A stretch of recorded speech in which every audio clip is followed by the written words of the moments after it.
what's your personal relationship with the main, the core of transhumanism, according to what you said, is fighting death and aging.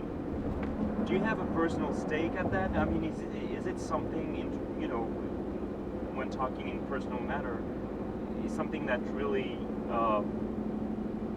is an issue that tickles you, that bothers you, and that you're obsessed with in a way?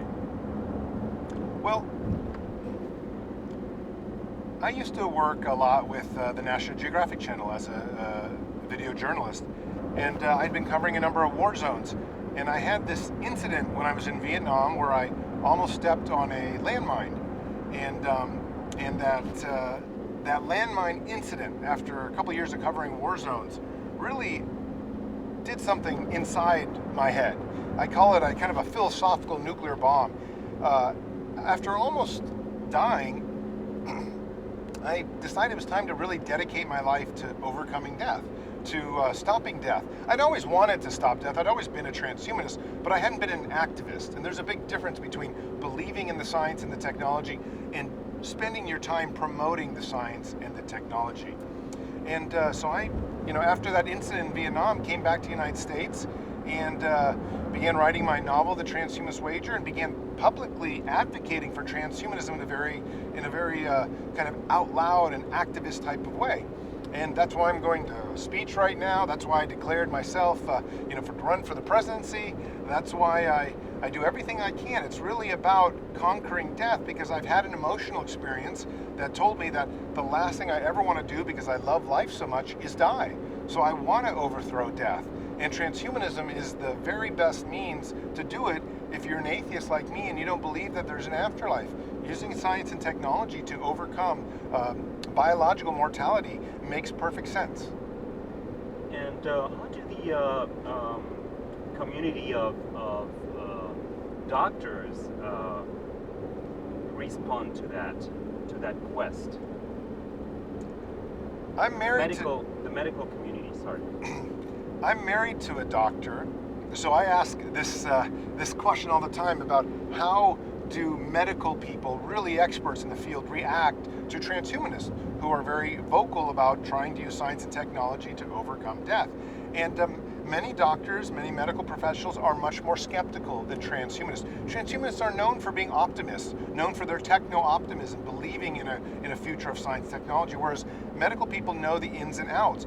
That said, there is an increasingly amount of doctors and medical people that are joining the transhumanist community, especially as the technology to live longer and potentially to overcome death becomes more real. Every year, there are new studies, new methods, new types of applications that allow people to live longer. If you can live 10 more years from today, 10 more years, your chances of living an extra 20 years increase by literally 100%. So every year you gain literally can equal out in another year and a half gain. And that's the critical thing. And I think a lot of medical people are realizing that if you could just live another 10 or 20 years, you have a very good shot at being able to live indefinitely, because the science, even if it's not here today, will be here in 20 years. And do you think that in your movement, because you can conquer death or push death in other ways than just developing scientific tools. You can also overcome hunger and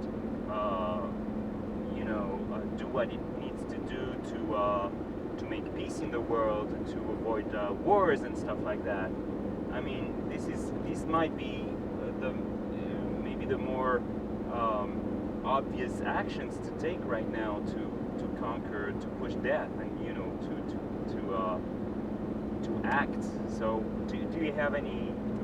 What do you think about the state of the world and what we can do to?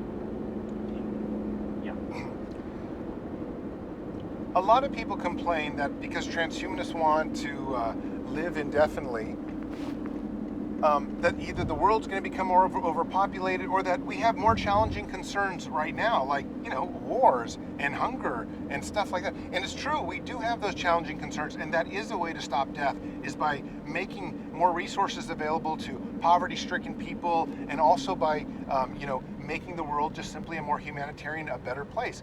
Transhumanists want it all, though. You know, most transhumanists are what we call transhumanitarians, where they very much want to share the science and the technology that we have available with people so that they live longer and that everyone has a better life. Additionally, it really needs to be noted, according to the World Bank, a bunch of recent reports that came out, that over the last 30 years, technology and science have been helping the standard of living get better and better and better, which means there's less deaths from war, there's less deaths from hunger, there's more jobs, more prosperity, lower infant mortality rates. Technology and science are responsible for this. So transhumanists want to promote technology and science. So if we really want to help the world, the best way to do it is to try to help the technology and science industries to develop further.